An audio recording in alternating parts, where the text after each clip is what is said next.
नमस्कार दोस्तों, मैं रवि। आप देख रहे हैं मनी लाइव। मनी लाइव में आपका स्वागत है। हमारे चैनल पर नए हैं तो सब्सक्राइब कीजिएगा, नोटिफिकेशन ऑन कर लीजिएगा ताकि हमारी खबरें सबसे पहले आप तक पहुंचे। दोस्तों, एक बड़ी खबर निकल कर आ रही है निशांत से। निशांत का मुख्यमंत्री नीतीश कुमार के पुत्र और जदयू के भावी शासक, अध्यक्ष, गार्जियन जो कहिए, उनकी बात मैं कर रहा हूँ। क्योंकि अब ये सब इन शब्दों का इस्तेमाल करने से पहले आप कल के उपेंद्र कुशवाहा के बयान को देख सकते हैं। उपेंद्र कुशवाहा ने कल एक्स पर और फेसबुक पर टिप्पणी की थी कि नीतीश कुमार के सुपुत्र निशांत कुमार को जन्मदिन की हार्दिक बधाई। और उन्होंने नीतीश कुमार को साथ में ही सलाह दे डाला था और संबोधन क्या किया था कि नीतीश कुमार के सुपुत्र जदयू के भविष्य निशांत कुमार को जन्मदिन की ढेरों बधाई। और साथ ही नीतीश कुमार को सलाह दे डाली कि अब उन्हें अपना वर्कलोड कम कर निशांत को जिम्मेवारी देनी चाहिए। निशांत को या तो सत्ता दे देनी चाहिए या तो पार्टी की कमान दे देनी चाहिए। एक चीज, एक नीतीश कुमार चलाएं और एक निशांत चलाएं। क्योंकि नीतीश कुमार की उम्र अब बढ़ चली है तो उनसे दोनों चीज, पार्टी व प्रशासन और सरकार, दोनों चीज देखना थोड़ा कठिन हो सकता है। ये कहना है उपेंद्र कुशवाहा का। तो सरकार चलाने का उन्होंने ये भी साथ में कहा कि लंबा अनुभव है। और इस बात को लेकर किसी भी जदयू के प्रवक्ता ने खंडन नहीं किया। जहां तक जदयू के प्रवक्ता नीरज कुमार एक प्रेस वार्ता में कहते हुए नजर आए, एक प्राइवेट चैनल से कहते हुए नजर आए कि अगर उन्होंने कहा है तो वो हमारे शुभचिंतक हैं। उपेंद्र कुशवाहा की टिप्पणी को उन्होंने हाथों हाथ लिया है। उन्होंने कहा है कि जो उपेंद्र कुशवाहा हैं वो हमारे नेता नीतीश कुमार के भाई समान हैं। वो भला ही सोचेंगे और अच्छी बातें ही करेंगे। और निशांत कुमार में क्या कमी है? हालांकि ये फैसला उन्होंने बताया कि निशांत जी और नीतीश कुमार को लेना है।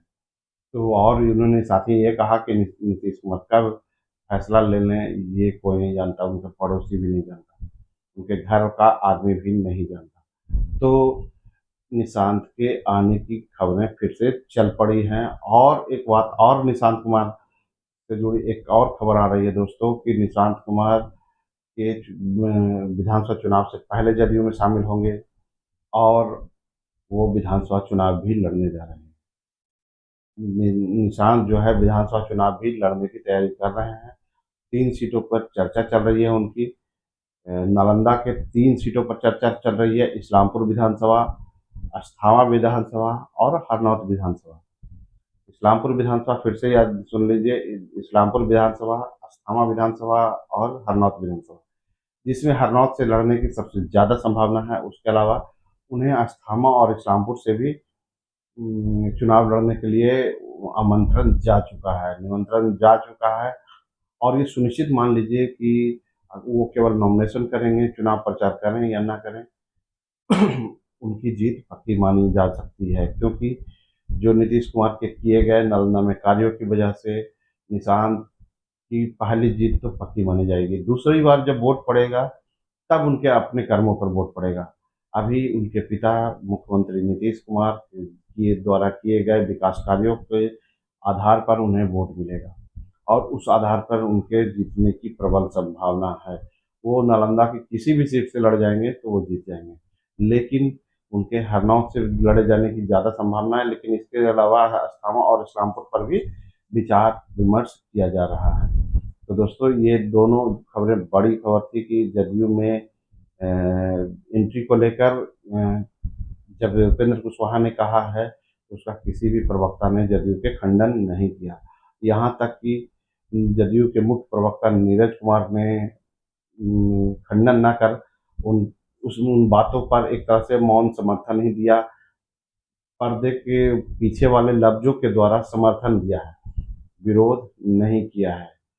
विरोध नहीं किया है इसके इसका और इस चीज़ का फैसला निशांत और नीतीश कुमार पर छोड़ दिया है।